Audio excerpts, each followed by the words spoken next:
في أمة الذي فاز رتبته إلى قاب قوسين وأكرمنا بولاية وصيه الذي ردت له الشمس مرتين وجاهد بالسيفين وصلى إلى القبلتين وشرفنا بحب الزهراء أم السبطين والصلاة والسلام والتحية والإكرام على أشرف الكونين رحمة للدارين جد الحسنين مولى الكونين أعني أبا القاسم محمد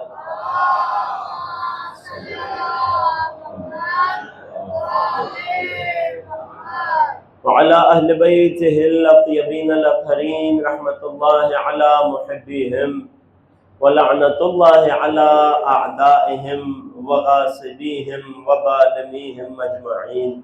أما بعد فقد قال الله الحكيم في كتابه الكريم بسم الله الرحمن الرحيم وواعدنا موسى 30 ليلة وأتممناها ب10 فتم ميقات ربه 40 ليلة وقال موسى لأخيه هارون اخلفني في قومي وأصلح ولا تتبع سبيل المفسدين.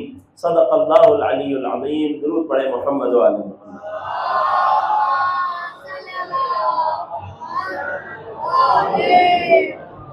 ابتدائی کلام آپ سب کی خدمت میں السلام علیکم ورحمۃ اللہ. پروردگار کا شکر بجا لاتے ہیں اس عظیم نعمت پر، اس نعمت ولایت مولا امیر پر، اس نعمت عزاداری امام حسین پر. خدا کی بارگاہ میں دعا کرتے ہیں بار الہ اس نعمت ولایت اور عزاداری کو ہمیں اپنی نسلوں تک پہنچانے کی توفیق عطا فرما. آمادہ ہیں انشاءاللہ، اجازت ہے. ہماری گفتگو کا مسلسل موضوع چلا آ رہا ہے قرآن میں ذکر امیر المؤمنین. اس حوالے سے کل ہم نے اس گفتگو کے ایک نئے دروازے کو کھولا. جو مومنین کل موجود تھے، کوشش کروں گا بات کو مربوط کر دوں. بات یہاں تک پہنچی تھی کہ قرآن میں اللہ نے سب سے زیادہ جس نبی کا ذکر کیا ہے وہ نبی، وہ بھی بتا دے جو کل تھے، وہ نبی موسیٰ علیہ السلام ہے. قرآن میں سب سے زیادہ تکرار کے ساتھ، سب سے زیادہ تفصیل کے ساتھ نبی موسیٰ کا تذکرہ ہوا. کیوں ہوا؟ قرآن واقعہ سنانے کی، قصہ سنانے کی، کہانی بتانے کی کتاب نہیں ہے. قرآن ہے ہدایت کی کتاب. پروردگار جانتا تھا کہ یہ امت بھی وہی سارے کام کرے گی جو بنی اسرائیل کیا کرتے تھے، لہذا پروردگار نے اس امت کو سب سے زیادہ مثالیں دی بنی اسرائیل اور ان کے نبی کی.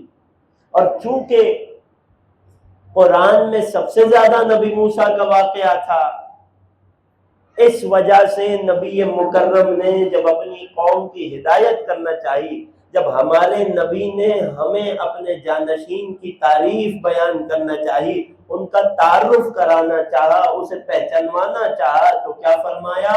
یا علی انت منی بمنزلت ہارون من موسیٰ. اے علی آپ کی نسبت اور رتبہ مجھ سے وہی ہے کہ جو ہارون کی موسیٰ سے تھی، سوائے ایک فرق کے، اور وہ ایک فرق ہے الا انہ لا نبی بعدی، میرے بعد کوئی نبی نہیں آئے گا. خوب غور کیجئے گا، نبی کا اٹل فیصلہ، میرے بعد کوئی نبی نہیں آئے گا. میں نے کل بھی کہا تھا، آج بھی کہہ دوں، کچھ نئے چہرے دیکھ رہا ہوں. نبی اگر مگر کہہ کے بات نہیں کیا کرتے. میرے ساتھ متوجہ ہے؟ یوں کہیے کہ چونکہ قرآن میں موسیٰ و ہارون کا واقعہ زیادہ تھا، اس لیے نبی نے اپنے وسیع کی پہچان کرائی موسیٰ کے وسیع کا مقام بتا کر. یا یوں کہیے چونکہ نبی نے اپنے وسیع کی پہچان ہارون کے ذریعے کرائی تھی، لہذا قرآن میں اللہ نے موسیٰ و ہارون کے واقعے کو سب سے تفصیل میں بیان کیا. جس کا جیسا عقیدہ ہو، جو جیسا ماننا چاہے، فرق نہیں پڑتا. ہماری ذمہ داری کیا ہے؟ جب نبی نے ہمیں یہ حدیث بیان کر دی، در حقیقت ایک قاعدہ، ایک قانون بتا دیا. بینک والوں کی زبان میں بات کروں تو نبی نے ہمیں ایک بلینک چیک دے دیا. اے علی آپ کی نسبت مجھ سے وہی ہے، میرے ساتھ بولیے گا جس کو حدیث یاد ہو، ذکر علی وہ عبادت ہے جسے کرنا بھی عبادت ہے، جسے سننا بھی عبادت ہے۔ اگر آپ چاہتے ہیں کہ ایک سے دو عبادتوں میں منتقل ہو جائیں تو ذکر علی سننے کے ساتھ ساتھ میرے ساتھ ذکر علی کرتے بھی جائیے گا۔ اے علی آپ کی نسبت مجھ سے وہی ہے جو ہارون کی موسیٰ سے تھی۔ میں نے کل عرض کیا تھا نا، ذہنوں میں ہے، خبردار اس حدیث کو پڑھ کے کوئی علی کی شان میں کمی نہ کرے، کوئی علی کی شان میں کوتاہی نہ کرے، کوئی تقصیر نہ کرے، کوئی علی کا قد نہ گھٹائے، کوئی یہ نہ سوچنے لگ جائے کہ نبی نے علی کو ہارون سے ملایا ہے۔ تھوڑی سی توجہ کیجئے گا، کوئی یہ نہ گمان کرے نبی نے علی کو ہارون سے ملایا ہے، نبی نے علی کو موسیٰ کے ہارون سے نہیں ملایا ہے۔ اس حدیث میں نبی نے علی کو اپنا ہارون کہا ہے۔ اب جتنا فرق موسیٰ کلیم اللہ اور ہمارے نبی میں رہے گا، اتنا ہی فرق موسیٰ کے ہارون اور نبی کے ہارون میں رہے گا۔ متفق ہے؟ یہاں تک تو کل بات ہو چکی تھی۔ اب ہمارا کام کیا ہے؟ نبی نے ہمیں قاعدہ دے دیا، اب انسان علی کی محبت کا چشمہ لگائے، اس چشمے کے بغیر کچھ نہیں دکھائی دیتا۔ جس کی آنکھ پر یہ محبت علی کا چشمہ نہ ہو، اسے علی کی کوئی فضیلت نہیں دکھائی دے گی۔ وہ پورا قرآن ختم کر لے گا اور پوچھے گا اس میں علی کہاں تھا؟ مگر یہی قرآن جو محبت علی کی عینک لگا کر پڑھے، جس کے دل میں حدیث منزلت نقش ہو، لکھی ہوئی ہو، جب جب قرآن میں کہیں موسیٰ و ہارون کی بات پڑھے گا، فوراً لپک کے ذہن علی کی فضیلت کی طرف چلا جائے گا، فوراً لپک کر ذہن میں علی کا کوئی واقعہ یاد آ جائے گا، علی کا کوئی مرتبہ اور مقام کھلتا چلا جائے گا۔ یوں قرآن ظاہری طور پر موسیٰ و ہارون کی بات کر رہا ہے، مگر موسیٰ کا ہارون سے رشتہ بتا کر حقیقت میں ہمیں محمد و علی کا تعلق سمجھا رہا ہے۔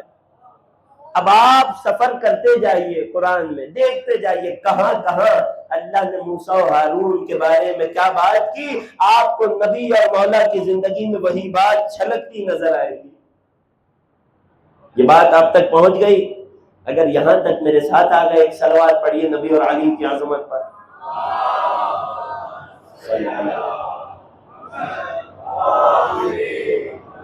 خوب غور کیجئے گا، کل میں نے اس کی کچھ مثالیں دی تھی۔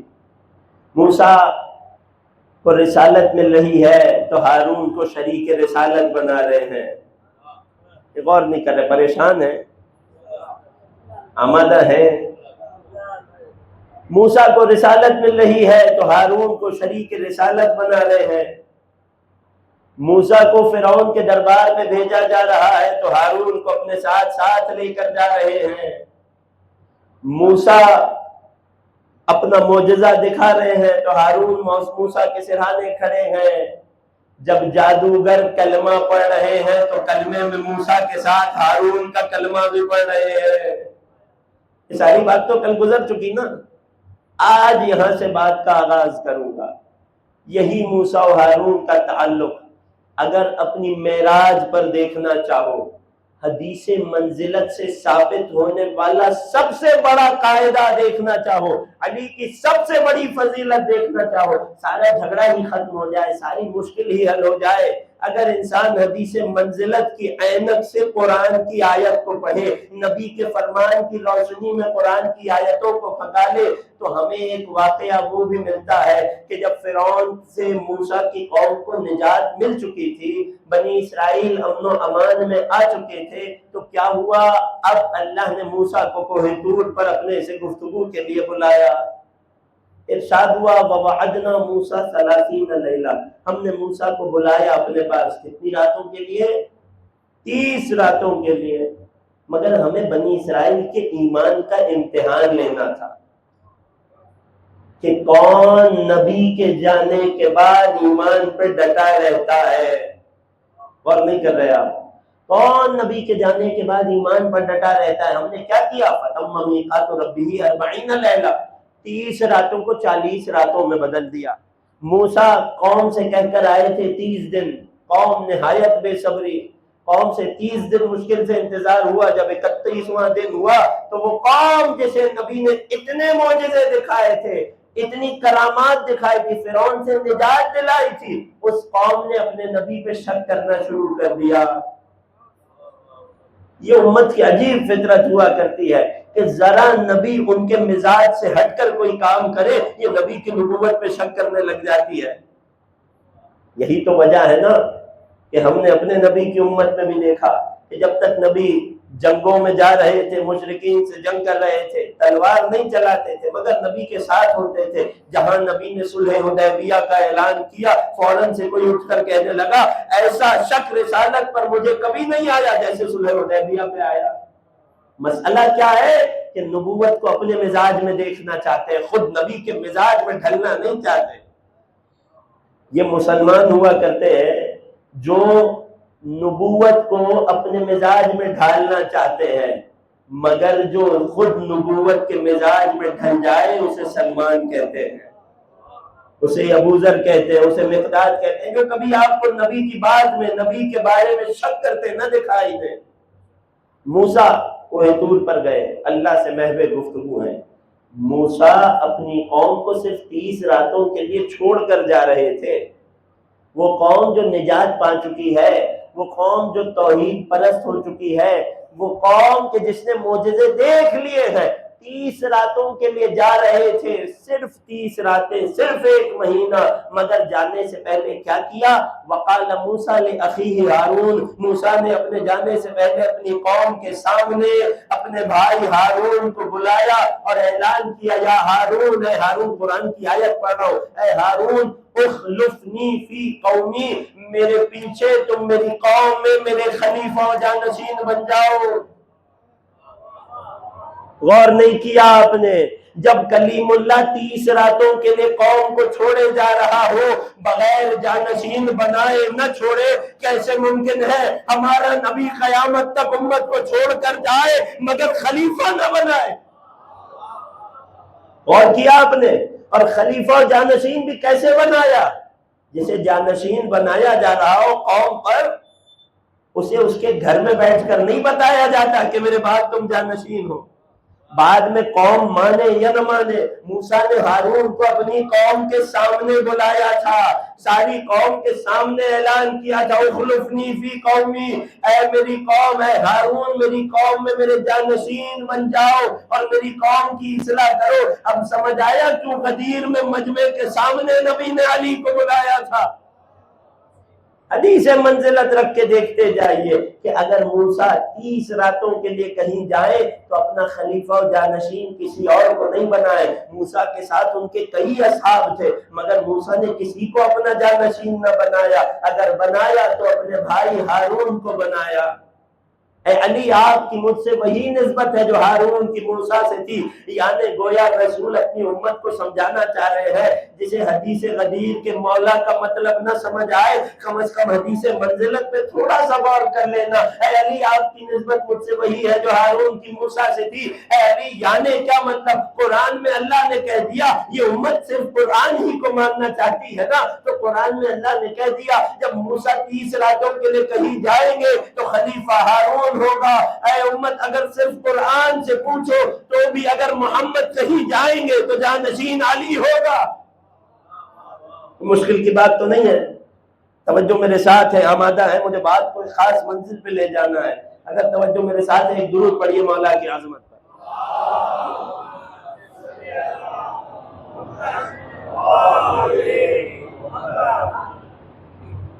ایک اور صلوات پڑھیے مولا کائنات کی عظمت پر۔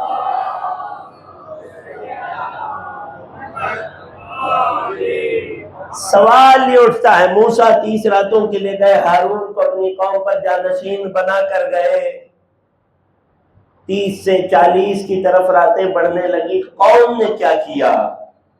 اللہ اکبر! ذرا دیکھیے تاریخ اپنے آپ کو کیسے دہراتی ہے۔ موسیٰ کی قوم نے کیا کیا؟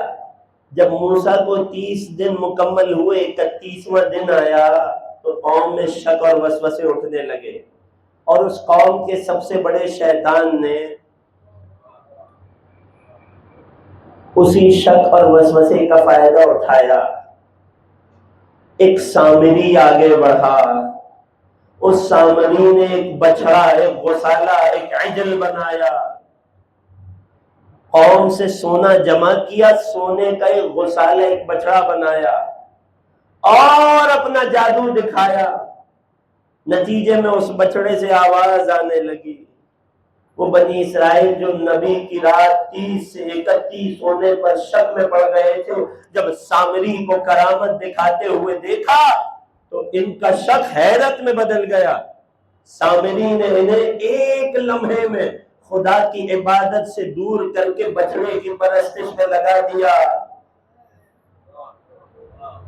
اے علی کے چاہنے والوں، کبھی کسی کی کرامتوں کے چکر میں نہ پڑنا۔ کرامت وہی کام کی ہے جو 14 دکھائے۔ کرامت 14 کی ہو تو معتبر ہے، کسی 15ویں کی کرامت کے کسی چکر میں نہ آ جانا، ورنہ وہی حال ہوگا جو بنی اسرائیل کا موسیٰ کے بعد ہوا تھا۔ کرامت سچائی کی علامت نہیں ہوتی۔ اللہ جسے مقام دے، جسے منصب دے، جس کی سچائی کا اعلان کرے، اسے اپنا رہنما مانا جاتا ہے۔ بات پہنچ گئی۔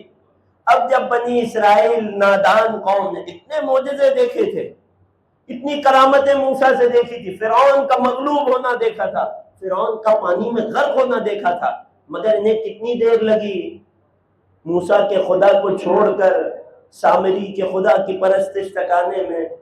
انہیں کتنا وقت لگا موسیٰ کے بنائے ہوئے جانشین ہارون کو چھوڑ کر سامری کے بنائے ہوئے بچڑے کی پرستش تک آنے میں؟ چند لمحے لگے، ایک دو دن لگے۔ ہارون کیا کرتے رہے؟ موسیٰ کی قوم کو بلاتے رہے، اے قوم، نبی موسیٰ مجھے تمہاری امانت دے کر گئے، میں تمہیں اللہ کی پرستش اور عبادت پر باقی رکھنا چاہتا ہوں، مگر کیا کیا موسیٰ کی قوم نے؟ موسیٰ کے جانشین، موسیٰ کے وصی، موسیٰ کے خلیفہ ہارون کی ایک نہ سنی، اور اسی بچڑے اور بنانے والے سامری کے پیچھے چلتے رہے۔ مگر یہ موسیٰ کی قوم پر اللہ کا کرم تھا کہ موسیٰ کوہ طور سے 40 راتوں میں واپس آئے۔ نہیں عزیزوں، توجہ نہیں کر رہے، اگر چاہتے ہیں پریشان ہے، میں بات کو جلدی ختم کر دوں۔ موسیٰ کی قوم پریشان ہے، موسیٰ کی قوم توحید سے شرک تک آ گئی۔ ابھی نبی کو پہاڑ پر گئے، کوہ طور پر گئے، کچھ راتیں ہی گزری تھی کہ قوم نے بہت تیزی سے توحید سے شرک تک کا سفر کیا۔ کیوں؟ کیونکہ موسیٰ کے بنائے ہوئے جانشین اور خلیفہ کے منکر ہو گئے۔ اب نبی اللہ موسیٰ 40 راتوں کے بعد واپس آئے اور اپنی قوم کی حالت کو دیکھا، میرے بنائے ہوئے کو چھوڑ کے اپنے بنائے ہوئے کے پیچھے چل رہے ہیں۔ موسیٰ نے پہلے اپنی قوم کو مخاطب کیا، نہیں، قوم سے پہلے ہارون سے بات کی، اے علی آپ کی نسبت مجھ سے وہی ہے جو ہارون کی موسیٰ سے تھی۔ موسیٰ نے ہارون سے بات کی، یبن اے ہارون، ما منعتہم اذ رأیتہم ضلوا، اللہ اکبر، جتنے سوال میرے مولا کی سیرت پہ کیے جاتے ہیں سب کا جواب عنایتوں میں ہے۔ اے ہارون، میرے بعد جب تم نے میری قوم کو غلط راہ پہ جاتے دیکھا تو ان کی ہدایت کیوں نہ کی؟ ہارون نے بتایا، اے موسیٰ، میں نے ان کی ہدایت تو کی مگر میں نے ان سے جنگ نہیں کی۔ اب یہ اس کے نصیب میں ہے جو پہنچ رہا ہو اشاروں تک، میں اس سے زیادہ تفصیل سے نہیں پڑھ سکتا۔ اے ہارون، تم میرے جانشین تھے، میرے خلیفہ تھے، میں نے تمہیں بنایا تھا، تلوار سے اپنا حق کیوں نہ لیا؟ جواب دیا، اے نبی اللہ، مجھے آپ کی امت کا خیال تھا، اے موسیٰ مجھے آپ کی قوم کا خیال تھا، مجھے آپ کی قوم پہ ترس آیا، اگر میں اس وقت تلوار اٹھاتا تو قوم 2 حصوں میں بٹ جاتی۔ جو قوم کا سچا وارث ہوتا ہے وہ قوم کو ٹکڑوں میں بٹنے سے بچاتا ہے۔ اب کوئی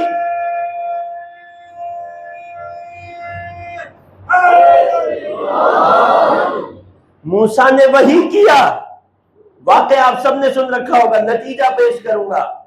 میرے مولائے کائنات کا دور حکومت ہے، مسجد کوفہ میں مولا دقت القضا فیصلوں کے چبوترے پہ بیٹھے ہیں، دو مائیں آ رہی ہیں، جھگڑ رہی ہیں، ہاتھ میں ایک بچہ ہے، دونوں آ کر دعویٰ کرتی ہے اے علی یہ بچہ میرا ہے، اس نے مجھ سے چھینا ہے، دوسری کہتی ہے علی اس بچے کی سگی ماں تو میں ہوں، اس نے مجھ سے چھینا ہے، یہ میری اولاد ہے، یہ میرا بچہ ہے۔ واقعہ سب نے سن رکھا ہے نا، تو اب ذرا جاگ کر نتیجے پہ غور کرنا۔ علی نے فرمایا کوئی مسئلے کی بات نہیں ہے، یہ فیصلہ تو بائیں ہاتھ کا کھیل ہے، کمبر ذرا میری ذوالفقار لے کر آؤ۔ ایک عورت تڑپ کر پوچھنے لگی ہے علی ذوالفقار کا کیا کریں گے؟ ارے اتنا کروں گا کہ جھگڑا ختم ہو جائے گا، بچے کے دو ٹکڑے کروں گا، ایک ٹکڑا تو لے جانا، ایک ٹکڑا اس کی جھولی میں ڈال دوں گا۔ جب علی کا یہ جملہ سنا، ان دونوں میں سے ایک خاتون، ایک عورت گھبرا کے پیچھے ہٹی، آنکھوں میں آنسو آ گئے، چہرے پر پسینے آ گئے۔ اے علی یہ رہنے دیجئے، میں اپنے بچے سے دستبردار ہوتی ہوں، یہ میرا بچہ نہیں ہے، اس کے پاس رہنے دیجئے، کچھ دیر اس کی گود میں پل بڑھ جائے گا مگر زندہ تو رہے گا۔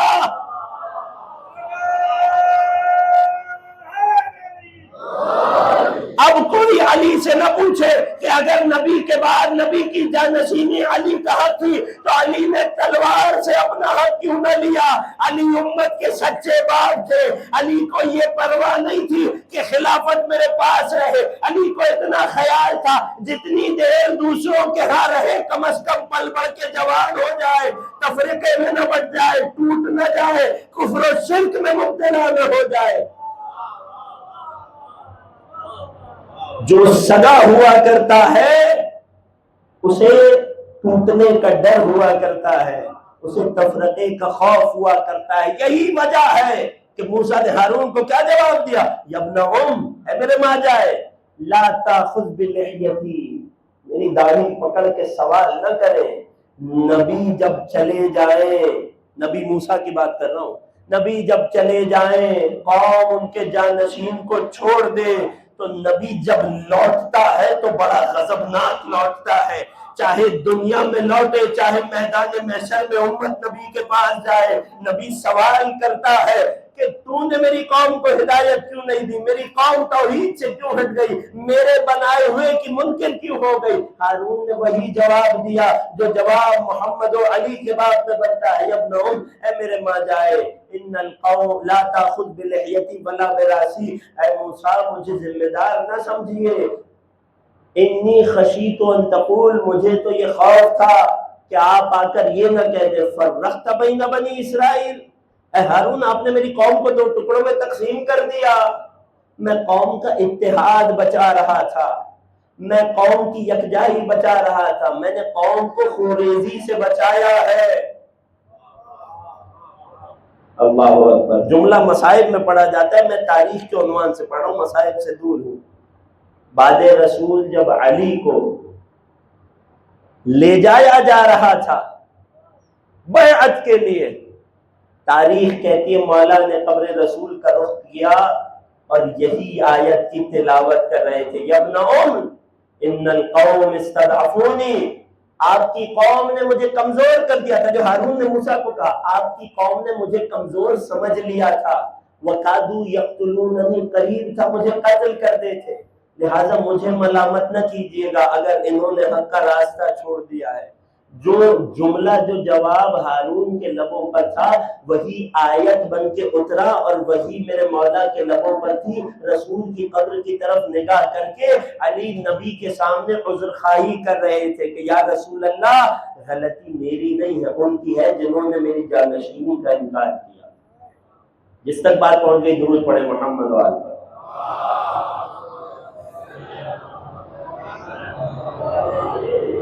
اس سے بہتر صلوات پڑھیے مولا کی عظمت پر۔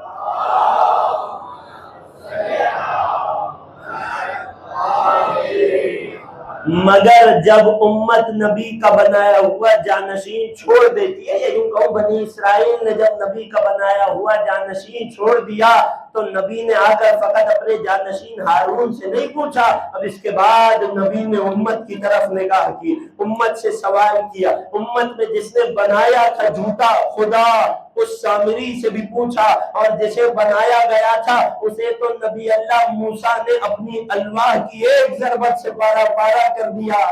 ایک مرتبہ سامری کو مخاطب کیا، قرآن نے پورا واقعہ ذکر کیا.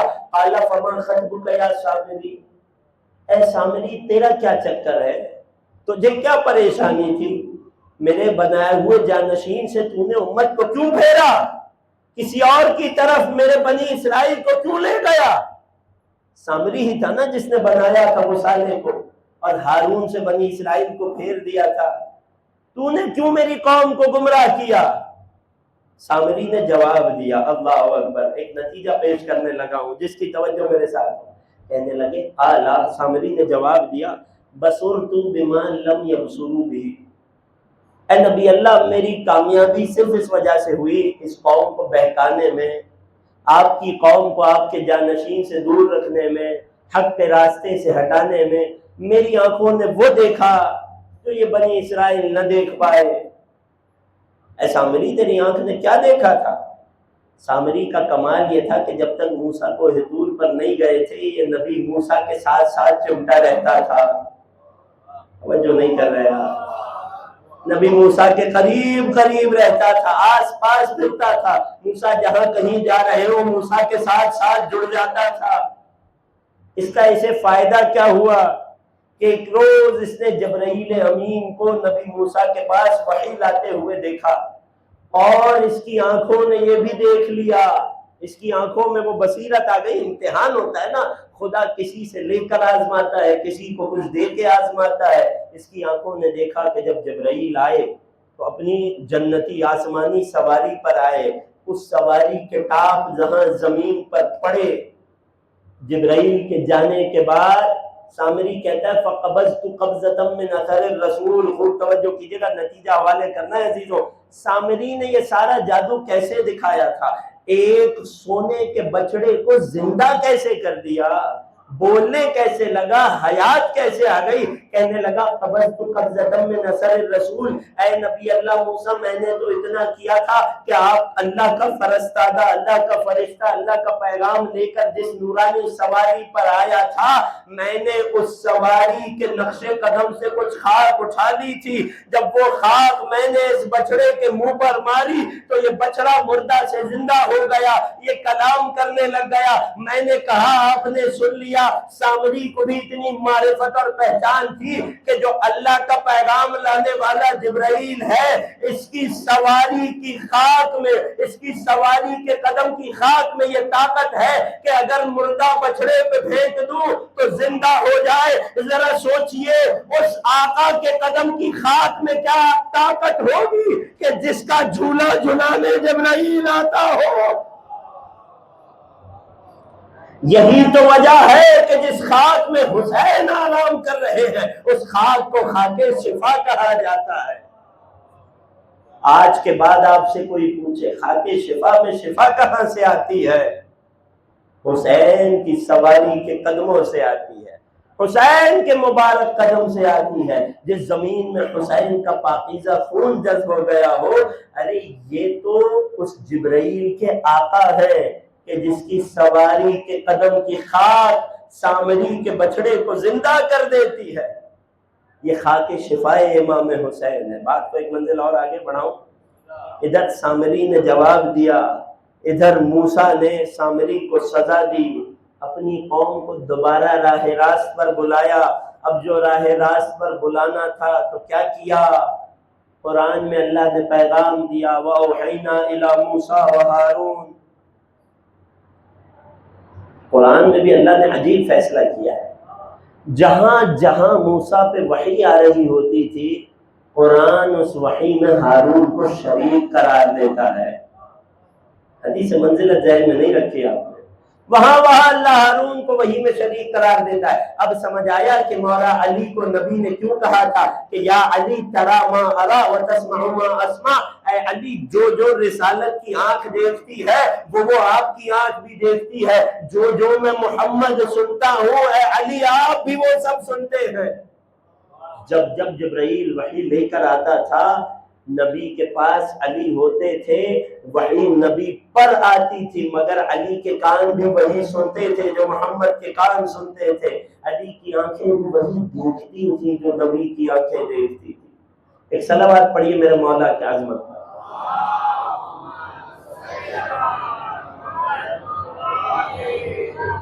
اس بات کو چھوڑتے ہوئے کہ موسیٰ نے اپنی قوم کو کیا سزا دی، اتنا تو طے ہو گیا کہ اگر ہم یہ دعویٰ کریں کہ نبی کے جاتے ہی امت نے نبی کے جانشین کو چھوڑ دیا، حق سے پھر گئی، تو کوئی حیرت نہ کرے کہ قرآن میں بنی اسرائیل کا واقعہ دلیل کے طور پر موجود ہے۔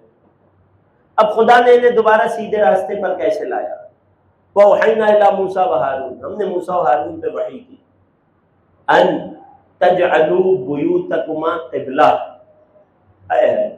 اے موسیٰ و ہارون، اب اس قوم کی نجات اس میں ہے کہ یہ سب ہم سے معافی مانگیں، یہ سب ہم سے توبہ کریں، یہ سب ہمارے سامنے بخشش مانگیں۔ بخشش کیسے ہوگی؟ کہ اے موسیٰ و ہارون، تم دونوں اپنے گھر کو قبلہ بنا دو، جس کی جیسی مرضی ہو، تم دونوں اپنے گھر کو قبلہ بناؤ۔ یہ بنی اسرائیل آئیں گے تمہاری چوکھٹ پہ، یا تو تمہارے گھر کی طرف رخ کریں گے، یا تمہارے گھر کو مسجد کا اسٹیٹس ملے گا، تمہارے اور ہارون کے گھر میں آ کر یہ عبادت کریں گے، اور خبردار اپنے اور ہارون کے علاوہ کسی اور کے گھر کو یہ منزلت نہ دینا کہ وہاں جا کر بنی اسرائیل عبادت کرے، اپنے رب کی بارگاہ میں سجدہ کرے۔ کیوں؟ کیونکہ تم ہی میری حجتیں ہو، تمہارے گھر ہی اتنے پاک و پاکیزہ ہیں کہ وہ میری جائے عبادت اور امت کا قبلہ بننے کے لائق ہے۔ حدیث منزلت کو ذرا ساتھ رکھ کے دیکھیے، تب جا کر واقعہ سمجھ آئے گا کہ کیوں جب مسجد نبوی میں سب کے گھروں کے دروازے کھلا کرتے تھے تو جبرائیل امین وحی لے کر آیا تھا، یا رسول اللہ، اللہ نے سلام بھیجا ہے اور حکم دیا ہے کہ مسجد میں جس جس کے گھر کے دروازے ہیں سب کے دروازے بند ہوں گے سوائے آپ کے گھر کے دروازے کے یا آپ کے بھائی علی کے گھر کے دروازے کے۔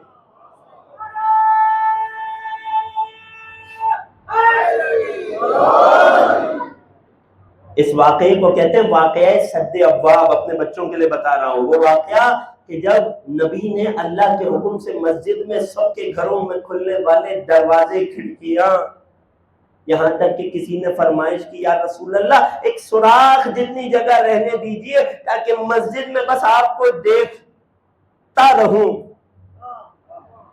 نبی نے اسے بھی اجازت نہیں دی۔ اللہ کا حکم ہے دیوار مکمل کی جائے، صرف 2 دروازے کھلے رہیں گے تاکہ امت کو یاد رہے کہ جب اللہ تک پہنچنا ہے تو کن دروازوں کے ذریعے پہنچ سکتے ہیں، کسی غلط دروازے پہ نہ چلے جائے۔ یہاں تک کہ رسول کے چچا حضرت عباس نے یا ابن عباس نے آ کر شکوہ کیا، یا رسول اللہ علی تو آپ کے بھائی ہیں، علی تو آپ کے داماد ہیں، ہم بھی تو آپ کے رشتہ دار ہیں، میں بھی تو آپ کا چچا ہوں۔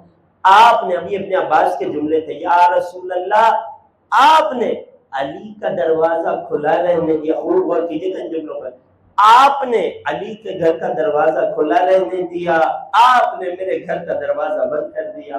پیغمبر نے مسکرا کر فرمایا، ابن عباس بات اتنی سی ہے کہ ما انا صدقت ابوابکم ولا انا فتحت باب علی، نہ مجھ محمد نے آپ کے دروازوں کو بند کیا، نہ مجھ محمد نے علی کے دروازے کو کھولا، بلکہ اللہ کا حکم تھا کہ ہر دروازہ بند ہو، اور اسی اللہ کی چاہت تھی کہ علی کا دروازہ کھلا رہے، تاکہ امت کے سامنے علی کی پاکیزگی اور عصمت کا اعلان واضح طور پر پہنچ جائے کہ اگر اس کائنات میں کوئی گھر ہے، کوئی ہستی ہے، کچھ لوگ ہیں جو جب چاہیں، جس وقت چاہیں، جس آن جس لمحے چاہیں منہ اٹھائے مسجد میں آ جائے، سوائے علی اور اولاد علی کے سوا کوئی مسلمان اس قابل نہیں ہے۔ جس تک بات پہنچ گئی، ایک درود پڑھے محمد و آل محمد پر۔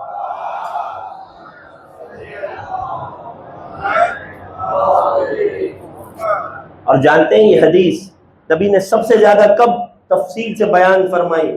کہ جس وقت کے بارے میں امت میں معروف ترین موقع ہے کہ جب نبی غزوہ تبوک کے لیے جا رہے تھے، بھاری لشکر بنایا، منافقوں نے تیاری کی، نبی مدینہ چھوڑیں گے، ہم مدینے پہ قبضہ کر لیں گے۔ منافقوں کو کوئی ڈر نہیں تھا، مدینے میں پیچھے حفاظت کے لیے، رکھوالی کے لیے، توجہ میری طرف ہے، مدینے میں رکھوالی کے لیے کوئی ہوگا نہیں، مگر نبی تو وہ ہوتا ہے کہ وَيَمْكُرُونَ وَيَمْكُرُ اللَّهُ، لوگ اپنا مکر کرتے ہیں، اللہ اپنی تدبیر کرتا ہے۔ اللہ نے تدبیر یہ کی کہ جبرائیل نبی کے پاس آئے، اے نبی اللہ سلام کہتا ہے یہ وہ واحد جنگ ہوگی کہ جس جنگ میں لشکر میں آپ ساتھ میں علی کو نہ لے جائیے گا، بلکہ علی کو پیچھے مدینے میں اپنا جانشین بنا کر جائیے گا۔ یہ نبی کی زندگی کا آخری غزوہ تھا، یہ نبی کی حیات کی آخری جنگ تھی۔ خدا کی حکمتوں کو وہ جانے۔ اب آدھے لشکر میں یہ خوف تھا کہ ہر جنگ میں امت کی عزت بچانے والا علی ہے، اگر اس جنگ میں علی لشکر میں نہ ہوگا تو ہم کیا کریں گے؟ اور مدینے کے منافقوں کو یہ خوف لاحق ہو گیا، جس علی کے نبی کے ساتھ جانے پر ہم نے منصوبہ تیار کیا تھا وہ علی تو مدینے میں رہ جائے گا، اب ہمارے منصوبے کیسے کامیاب ہوں گے؟ لہٰذا مدینے کے منافق علی کے پاس آنے لگے اور کہنے لگے اے علی، لگتا ہے آپ کے بھائی آپ سے بیزار آ گئے ہیں، آپ کے بھائی آپ سے اکتا گئے ہیں، لگتا ہے نبی نہیں چاہتے کہ آپ نبی کے ساتھ جنگ پر جائیں، اس لیے آپ کو پیچھے عورتوں اور بچوں پہ حاکم بنا کر جا رہے ہیں۔ علی نے جب یہ جملے سنے مسکرائے، ان کے ہاتھ پکڑے مدینے کے دروازے پہ لے گئے، رسول اپنے لشکر کے سامنے جمع ہے، علی نے مدینے کے منافقوں کو نبی کے روبرو کر دیا اور سوال کیا یا رسول اللہ یہ لوگ یہ تانا کستے ہیں کہ آپ مجھ سے تنگ آ چکے ہیں، آپ مجھ سے اکتا چکے ہیں، اس لیے عورتوں اور بچوں پہ مجھے حاکم بنا کر جا رہے ہیں۔ نبی نے علی کو مخاطب کیا تبوک کے سارے لشکر کے سامنے، مدینے کے سارے منافقوں کے سامنے مخاطب کر کے پوچھا اما ترضى ان تكون مني بمنزلة هارون من موسیٰ، اے علی کیا آپ راضی ہیں کہ آپ کو مجھ سے وہی نسبت ملی رہے جو ہارون کی موسیٰ سے تھی؟ جب موسیٰ کہیں جاتے تھے ہارون کو جانشین بنا کر جاتے تھے، میں نبی اپنی زندگی میں یہ سنت بنا کر جا رہا ہوں کہ جب محمد کہیں جائیں گے تو علی جانشین بن کے مدینے میں رہیں گے۔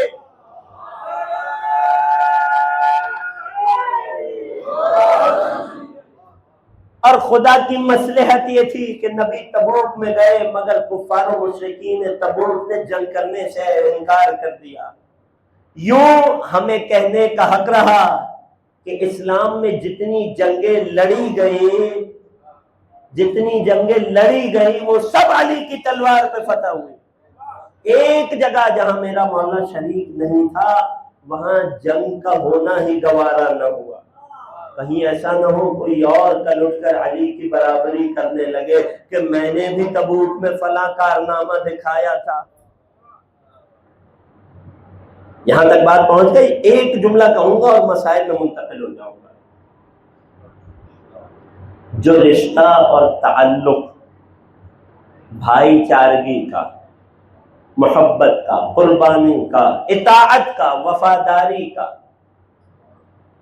علی کا محمد سے تھا، وہی رشتہ کربلا میں دکھائی دیا عباس اور ان کے بھائی آقا حسین نے۔ کربلا میں حسین نبی کی نمائندگی کر رہے تھے، وہیں مولا عباس علی کے نمائندہ تھے۔ یہی تو وجہ ہے نا اپنے کعبے کی چھت پر دیے گئے خطبے میں عباس نے کیا کہا تھا؟ یزید کی طرف سے قتل کے ارادے سے بھیجے گئے لوگوں کو مخاطب کیا تھا، امت کو مخاطب کیا تھا، کیا کہا تھا؟ انتم وقعتم فی الغلطہ، تم اسی مغالطے میں پڑ گئے ہو، تم اسی غلط فہمی میں پڑ گئے ہو کہ جس میں قریش مبتلا ہوئے تھے۔ کب ارادو قتل نبیہم، جب قریش نے اپنے نبی کے قتل کا ارادہ کیا تھا۔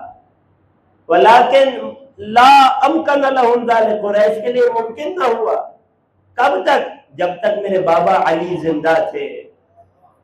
اے لوگوں تمہارے لیے بھی نواسے رسول کو قتل کرنا ممکن نہ ہوگا جب تک عباس زندہ ہے۔ یہ وفاداری، یہ اطاعت جسے کم سنین میں سے ماں نے تربیت میں سکھایا ہو کہ رشتے میں تمہارے بھائی ہیں حسین، مگر لبوں پہ ہمیشہ آقا کا لفظ رہے۔ اے عباس میں ماں ام البنین بھی رشتے میں حسین کی ماں بن کے آئی ہوں، مگر خود کو ہمیشہ ان کی کنیز کہتی ہوں، ان کی خادمہ کہتی ہوں۔ اے عباس آپ نے بھی زندگی بھر ہمیشہ ان کی غلامی میں رہنا ہے۔ اور ماں کی اس وصیت پر عباس نے ایسا عمل کیا کہ امام معصوم چوتھے امام یاد کر کے روتے تھے، رحم اللہ عمی العباس، خدا ہمارے چچا عباس میں رحمت کرے۔ عباس امامت کی معرفت میں اترے ہوئے تھے، عباس نے اپنا سب کچھ ہماری راہ میں قربان کر دیا۔ آج 8ویں محرم کا دن ہے، اسی باب الحوائج کا تذکرہ ہے۔ آمادہ ہیں انشاءاللہ؟ اپنی آوازوں کو آزاد چھوڑنا۔ آج حسین کی خدمت میں ان کے بھائی کا قرصہ پیش کرنا ہے۔ کون؟ عباس، اہل حرم کا آسرا عباس، سکینہ کی امید عباس، جناب زینب علیہ کی ڈھارس عباس۔ کون؟ عباس کہ جب کربلا پہنچے ہمیشہ نگاہیں حسین کی جنبش ابرو پہ رہتی، ادھر آقا کا کوئی امر آئے اور ادھر عباس دوڑ پڑے، یہاں تک کہ شب عاشور ایک عجیب واقعہ ہوا۔ شمر لعین قبیلہ بنو کلاب سے اپنی نسبت کی وجہ سے مولا عباس کے لیے پیغام لے کر آیا تھا، کہنے لگا ہمارے ہم قبیلہ کہاں ہے؟ مولا عباس کے جو ماں ام البنین کی طرف سے قبیلہ بنو کلاب سے منسوب ہے، کہنے لگا ہمارے قبیلے سے تعلق رکھنے والے کا ہے۔ عباس نے جواب دینا بھی گوارا نہ کیا۔ حسین نے حکم دیا عجب ولو کان فاسق، اے عباس اس فاسق کو جواب دے۔ یہ ہے عباس کی اطاعت۔ شمر جیسے کی بات سنی، شمر جیسے کو منہ لگایا، صرف اس لیے کہ آقا حسین کا حکم تھا۔ کیا چاہتا ہے؟ کہنے لگا آپ اور آپ کے بھائیوں کے لیے امان ہے۔ اور حسین کے لیے؟ حسین کے لیے امان نہیں ہے۔ کہنے لگے لعن اللہ علیک وعلی امانک، ارے میرے لیے امان ہے، نواز رسول کے لیے امان نہیں ہے، خدا تجھ پر اور تیرے امان نامے پہ لعنت کرے۔ حسین اس جذبے کو دیکھ رہے تھے، اس جملے کو سن رہے تھے۔ شمر لعین چلا گیا، حسین نے بھائی کو سینے سے لگایا اور کہنے لگے عباس بھائی تجھ پہ قربان ہو جائے۔ یہ مولا عباس روز عاشور حسین نے لشکر کا علم بردار بنایا۔ حسین کے اصحاب باوفا جاتے رہے، قربان ہوتے رہے۔ میرا مولا بار بار آتا تھا، عباس بار بار آقا حسین کے پاس آتے تھے، آقا اب رن میں جانے کی اجازت دیجیے۔ حسین بار بار ایک ہی جملہ کہتے تھے، اے عباس تم تو میرے لشکر کے علم بردار ہو، تم تو میرے لشکر کے سپہ سالار ہو۔ یہاں تک کہ صبح سے عصر کا وقت قریب آیا، ظہر کا وقت قریب آیا، ادھر حسین کے باوفا اصحاب جاتے رہے، عباس آتے رہے، حسین روکتے رہے، یہاں تک کہ اب اصحاب حسین سے بات بنی ہاشم تک آ گئی۔ اب عباس کی گود کے پالے جانے لگے، عباس کے تربیتی یافتہ شاگرد جانے لگے۔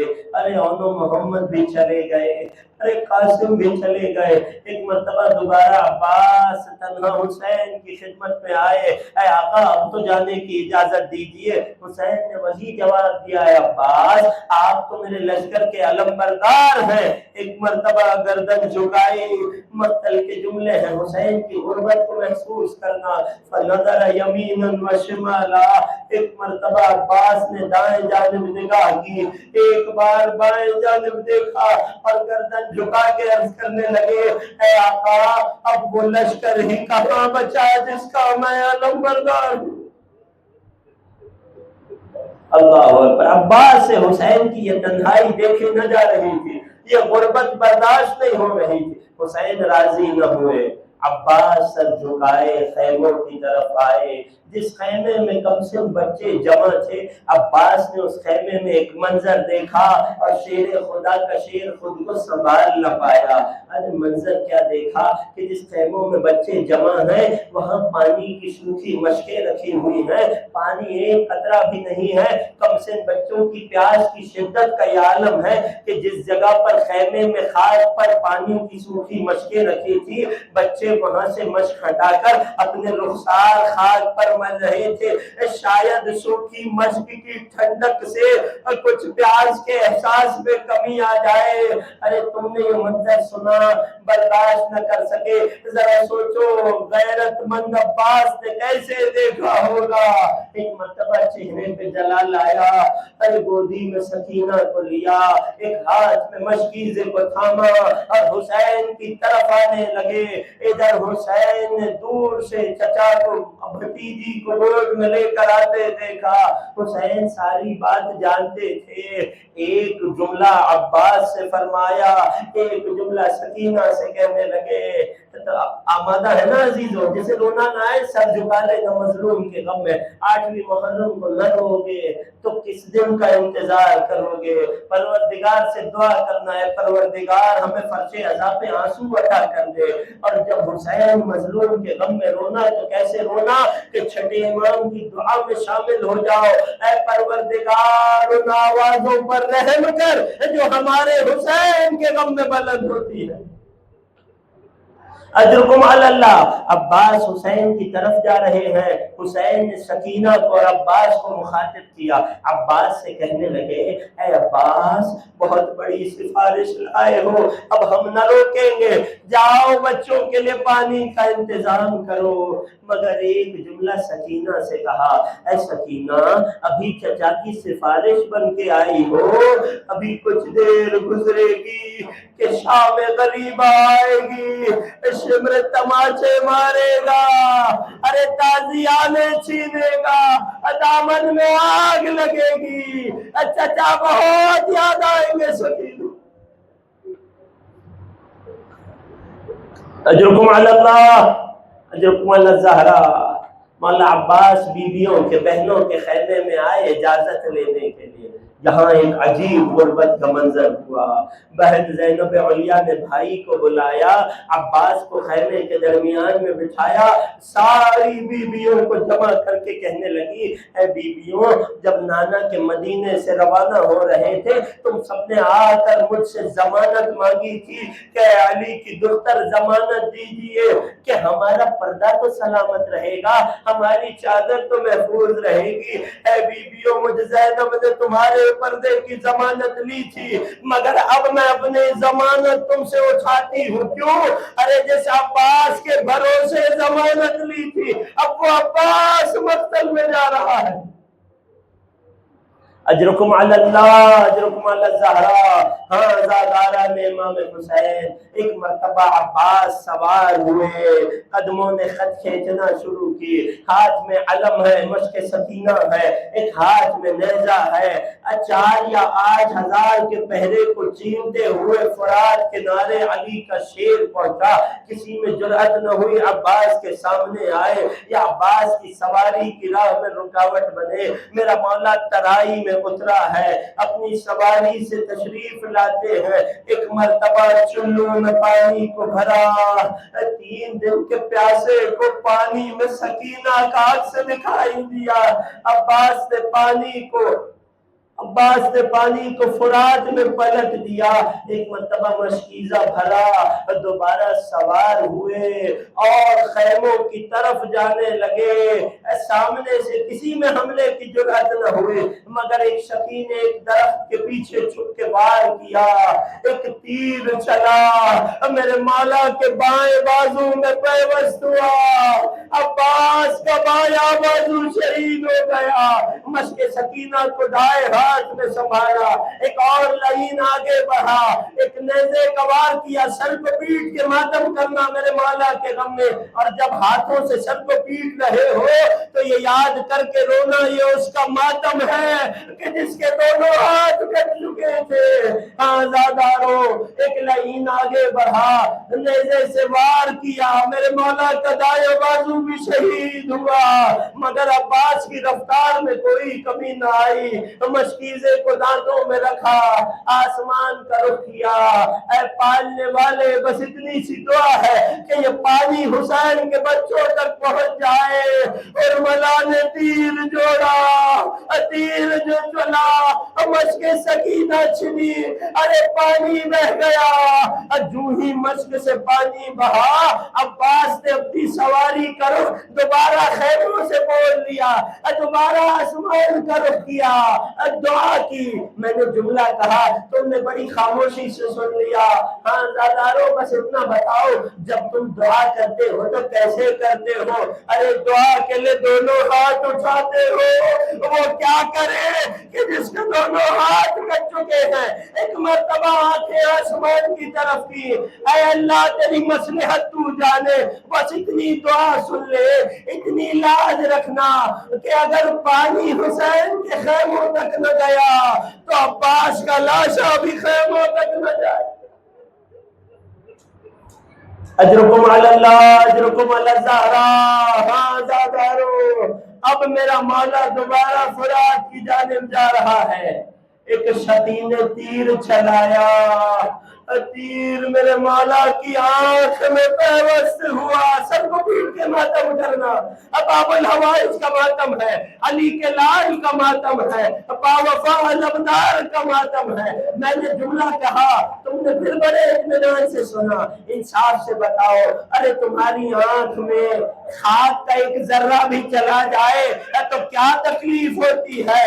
بے اختیار ہاتھ آنکھوں کی طرف بڑھتا ہے، وہ عباس کیا کرے جس کی آنکھ میں تیر ہے، ہاتھ کٹ چکے ہیں۔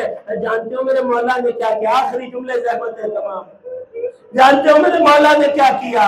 اپنا سر جھکایا اور تیر اپنے زانوں اور سواری کی پشت کے درمیان رکھا۔ ارے چاہتے یہ تھے کہ جھٹک کر تیر کو آنکھوں سے نکال دیا جائے۔ اسی اسنا میں ایک لائن آگے بڑھا، ایک گرز سے وار کیا، سر عباس زخمی ہوا۔